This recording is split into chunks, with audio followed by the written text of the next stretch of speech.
we're here to bring a new type of news show. New insights, new styles, and new topics every day. We are News Generation. Bringing news just for you. It's Friday, May 8th here in Seoul. I'm Isujin, and this is News Generation. Joining today is Kyun. Happy Friday. Happy Friday. Also Fabulous with us. End of the week, finally. And both are here to speak on behalf of people in their 20s and 30s. So we made it to the end of the work week, but today feels a little more meaningful than usual. So here in Korea, it's Parents' Day, a time when gratitude takes center stage, and it's all about honoring the people who raised us. From carnations and heartfelt letters to family meals and phone calls, people across the country are finding their own ways to say thank you. But as lifestyles change and the younger generations redefine family roles, even traditions like this are starting to evolve. So, Kyun, starting with you, what are you doing for Parents' Day? By the way, happy Parents' Day to all the parents out there in Korea. It's 어버이날 in Korean. And answering your question, I've been here at Arirang since early morning, and I have to stay till late at night today because I have an evening shift. So unfortunately, I won't be able to spend today with my parents, and I have work on the weekend as well. So what we did was, me and my brother, we spent Children's Day, which was 5th of May, and we actually spent time with our parents. We had a really good family dinner, expensive one actually. Ooh, they were quite happy nice. with that. We were very happy to see them happy. And in terms of a small gift, me and my brother, we plan to give our parents cookies actually in the shape of a carnation. Oh, that's cute. Yeah, to keep it very practical as well. So I'm sure they'll be looking forward to it. I mean, if they're watching this now, they'll be like, oh, we're getting that. But still, I mean, it's better than nothing, right? It's not a surprise. Other than that, I think we really wanted to show our gratitude to our parents and really just thank them for raising us, and also in turn wishing them for their happiness and of course their health as well. Now I realized receiving gifts on Children's Day as a child was the good old days because, you know, growing up, becoming an adult as well, it's kind of our turn to give back to our parents by, you know, giving them gifts, or even writing cards, or obviously just taking them out to a very good dinner. So I think a lot of responsibility comes with age, but I just want to spend today telling my parents thank you so much for raising me to this person who I am right now, and I hope they appreciate it as well. For what it's worth, I think cookies are a lot better than flowers. That's what I thought as well. It's actually food. It's more practical, right? It tastes better. Yeah, exactly. What about you, Fabi? How is Parents' Day celebrated in Spain? Well, we do have a Mother's Day and a Father's Day, but the concept of a singular Parents' Day is pretty much non-existent. Actually, last Sunday, May 3rd, it was Mother's Day in Spain, so I just had a call with my mother. But if I'm very honest, if we didn't speak consistently through the phone, I wouldn't even have known. And that is on me, but to be honest, most of my inner circle in Spain is not really super celebratory with these special dates. If anything, as a kid, I would make these small art projects in school and then give them to my parents, but nowadays it's just a call or a message, so pretty simple. So Parents' Day is celebrated differently by people from different countries and also just different cultures. And that's why we're going to talk more about this. But first, let's take a look at the screen.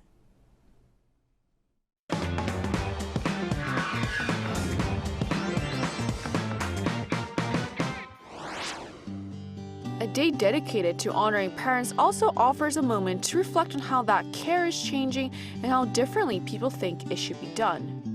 In a country deeply rooted in Confucian values, caring for aging parents was once seen as a given, an expression of filial piety. But today, those expectations are shifting. Today on News Generation, we take a closer look at how attitudes towards supporting parents are evolving in Korea, how far children's responsibilities should go, and what an ideal parent-child relationship looks like today. Just as we saw in a video, a day meant to honor parents is also revealing how much expectations around care are shifting. And that shift is becoming especially visible in how the younger generations view responsibility. So is Korea's tradition of supporting parents starting to change here? It is, definitely, but South Korea has traditionally been a Confucian society that places importance on filial piety, meaning sons and daughters caring for parents in old age. Hence, only a couple of years ago, it was only natural and morally right for children to support their parents in old age. Even in our parents' generation, there was an unspoken rule to visit parents almost every weekend, provide them with living expenses, and just care for them when they were ill instead of sending them to nursing homes. Now, going back a few more generations, although it's less common these days, daughters-in-law actually took on much of the caregiving of their husband's parents to a point where their biological parents would feel quite upset, but not able to express it openly because there was this hidden tradition of literally sending their daughters to the in-laws after getting married, and in turn having less control over their daughters. Now, if you take a look at the screen, this perception has changed recently. According to one survey, only 21% of 7,300 households asked, people said they now believe that supporting elderly parents is the responsibility of the children, which is only half of the figure from 15 years ago. So only 21% of the people actually believe that it's their responsibility to take care of aging parents. And what's interesting is that this shift is not related to the level of income, meaning supporting one's parents is no longer seen as a matter of financial circumstances, which many may think of as the main reason. Am I financially capable of taking care of my parents, or vice versa? Is my parents going to be able to support me financially to actually take care of them? So that's not the reason anymore, apparently. So that is a striking drop, and it suggests that this is less about money and more about the mindset and also the emotional aspect. So, and also looking beyond Korea, perspectives can vary just as widely depending on culture. So how does Spain approach to caring for their parents? Well, in Spain, taking care of parents isn't traditionally considered as a given in the culture. So this pressure of we have to take care of our parents when they become old isn't really that prominent as we see it in Korea. But I will say that in the old days, in some past generations, it was definitely more common than nowadays. See, nowadays, a lot of younger generations are more focused on their own careers and paths. So investing that time in family seems a little bit less efficient than it would be in, getting their own resources and their own career and their own path. And I feel like a lot of older generations are more aligned with this idea. Like I even see my parents supporting me, prioritizing my career over my care towards them. But I think the biggest difference that we see with South Korea is this generational gap. I feel like here, especially with my Korean friends, I can notice how different the hierarchy levels can be, the ways of communicating, and especially values and ideals. In Spain, we see how older generations nowadays do share similar opinions and perspectives with younger generations, so the line is a little bit more blurred. But here in Korea, there seems to be a wall between both sides, which makes communication a little bit harder. That's quite interesting. So the contrast also is something to note. While Korea shows a generational divide, Spain seems more consistent across age groups. And that brings us to the bigger question of responsibility. So to find out what our panelists think about this, we prepared a quick OX quiz we have paddles ready about how far children should go in supporting parents. So this is quite a deeply personal decision, and there's really no one-size-fits-all answer. But let's try. So let's start with a situation that many people can probably relate to. So the first one is, what would you do if your widowed parent asked to live with you? So, Kyun, do you want to go first? It's tricky, but look, O will be my immediate answer, but it will really depend on my situation. Yeah. But thankfully, I have an older brother, so I can rely on him, and we can even have the burden, if we call it a burden. So we can always consult what the best scenario will be for both my end, my brother's end, and my parent, widowed parent end. Because I think if 100% sacrifice on just one end really doesn't last very long, and it ends up being becoming a big fight, which I don't want to happen among my family members, at least. As the only child, I'm very jealous of you right now. What about you, Fabio? Well, I might be feeling a little bit homesick nowadays, but I'm very happy with the idea of living back with my parents. I think it really depends on the relationship we have with them, and I can see this not really playing out very well with other people, but in my case, I wouldn't really necessarily have a problem. Right, I see. I think that's quite interesting. So now let's raise the stakes a little. So would you provide monthly monthly financial support to your retired parents? And money is always where things get a little tricky. So, Kyun, what about you? Money.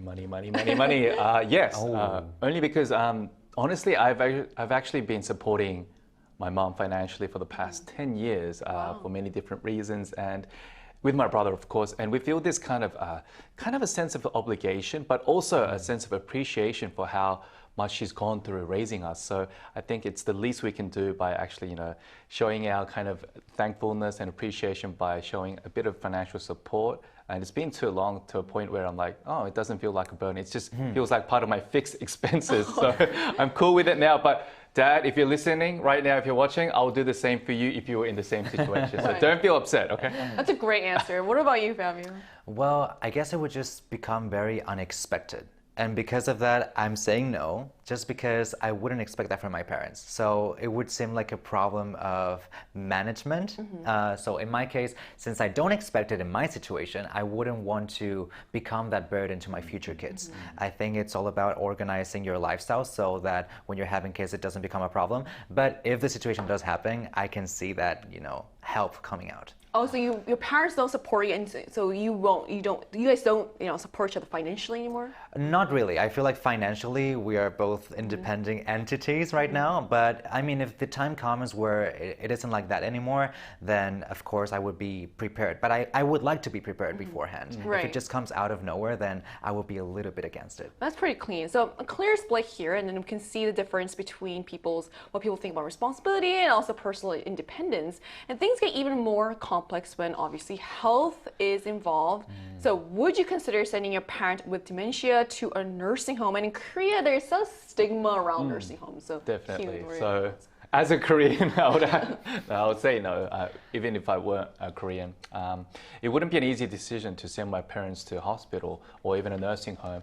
I mean, I would first do my best as a good son to do what I can to a point where if I feel burnt out and I can't even take care of myself, then I guess it's time for me to kind of send my parents to a nursing home where they can receive professional help. But Yes. for now, sending them to a hospital is not something I really want to think about, and that would actually be my last resort. So doing what I can first as a son would be my first kind of action towards my sick parents. And I think a lot of people feel that way these days too, especially people who are married. You have to think of how their partner feels about the situation as well. It's complicated. It is very complicated. Fabio, what are your thoughts on this? That perspective makes a lot of sense. I think in my case, my family already has experience with Alzheimer and other types of dementia. I see. And a lot of attention and care is needed.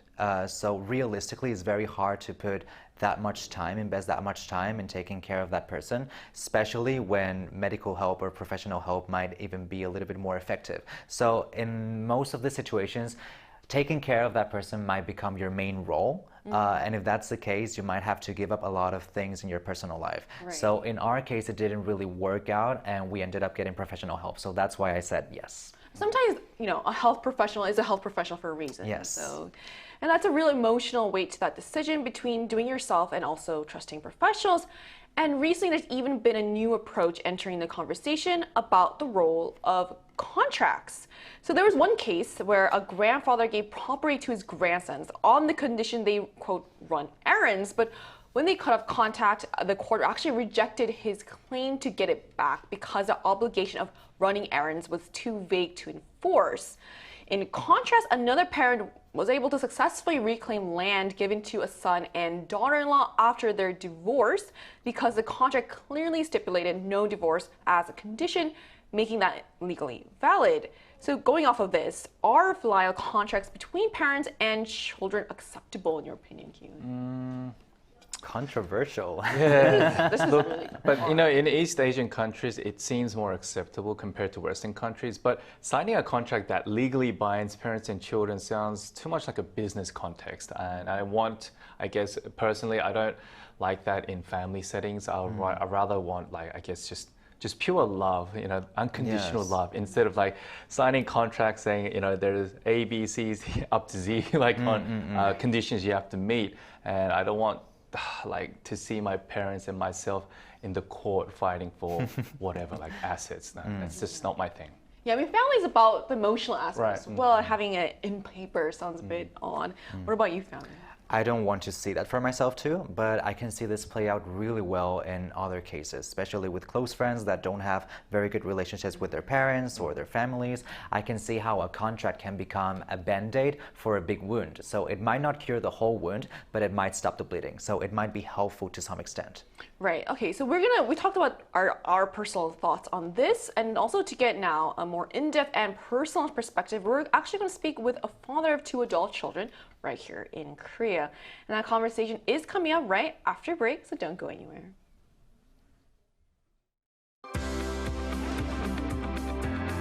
NewsGen wants to hear from you. Go to YouTube and search out channel Arirang News. Click Posts and cast your vote in the poll. Make a new type of news with us. And joining us today is Hong Ji-sung, a father of 2 daughters here in Korea, and one of his daughters is actually a writer on our show as well. So hello, Mr. Song, thank you so much for connecting with us today. Thank you for having me here today. We're really honored to have you. So, Mr. Song, how is elder care perceived, you think, by your generation, and how do you take care of your parents? Okay, myself and my friends are in their entrance to retirement. So we try to prepare ourselves in terms of financially well to take care of my parents and family. But as we all know, the financial status does not follow as you wish or as much as we want. So with a limited budget and with a limited time, we should take care of our parents. So we call ourselves as a first and last generation with a triple burden, caring ourselves and caring our aging parents who lives longer than our parents, older parents. And now our adult children are preparing their skills and knowledges more longer than previous generation. So for us, it took us many times and much effort. But in the sense, personally, me, thanks to my father, who is so active and who got a teacher's pension, and who is there to learning new tools like PC, internet, Kakao Talk, even AI recently. I taught him. So he's using AI in his writing in novels and poems. He's very glad.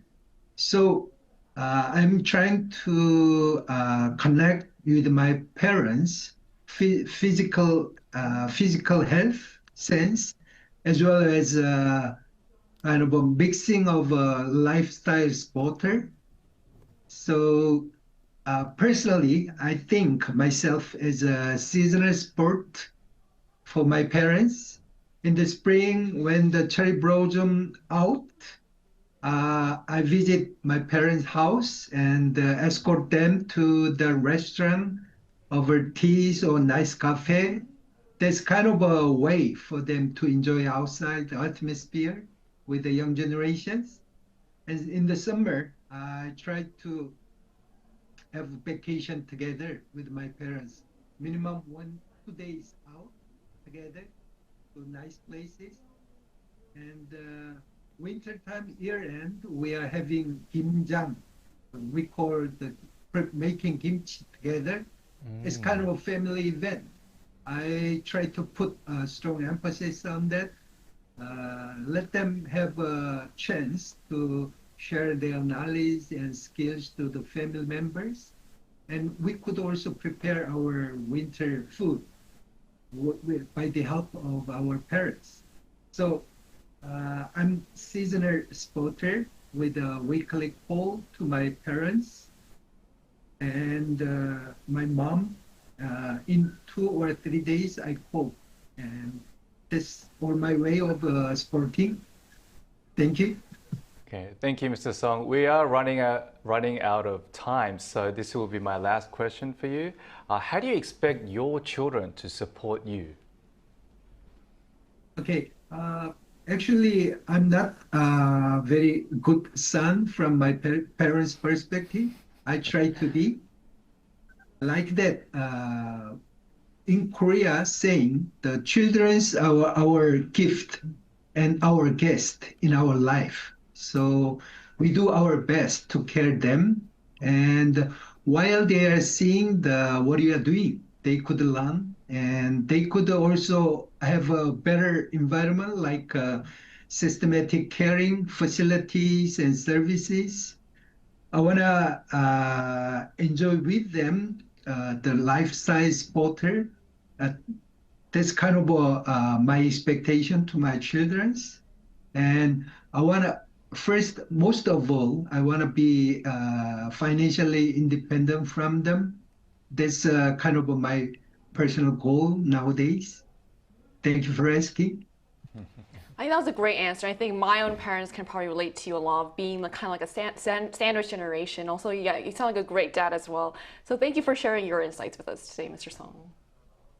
Thank you for the questions. Thank you so Thank much. you. Thank you.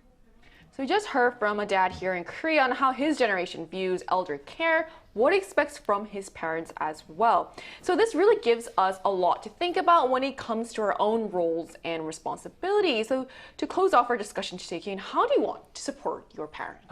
That's a very good question. But just to wrap up, I think as kids, we came into this world because of our parents. It wasn't, to be honest, it wasn't our choice. It was our parents' choice through love. So that's why they go through so much effort raising us. So as kids, we have to kind of appreciate how much effort and work they put in, even time as well, and show the utmost expressions by either verbally, emotionally, hugs and kisses, or even money, whatever it is. But like Fabio said, it's different depending on each family dynamics. So you should be aware of like how you grew up, your surroundings, your environment, and really communicate with your parents what they really expect from you, and vice versa as well. And then just create a harmonized kind of relationship where you don't burden each other, pressure each other, but just fully understand each other through, I guess, good communication. Right. What are your thoughts on this, Fabio? Well, pretty much to sum it up, my parents have taken very good care of me, so I'm ready to give back and show that appreciation. I think that is very important too.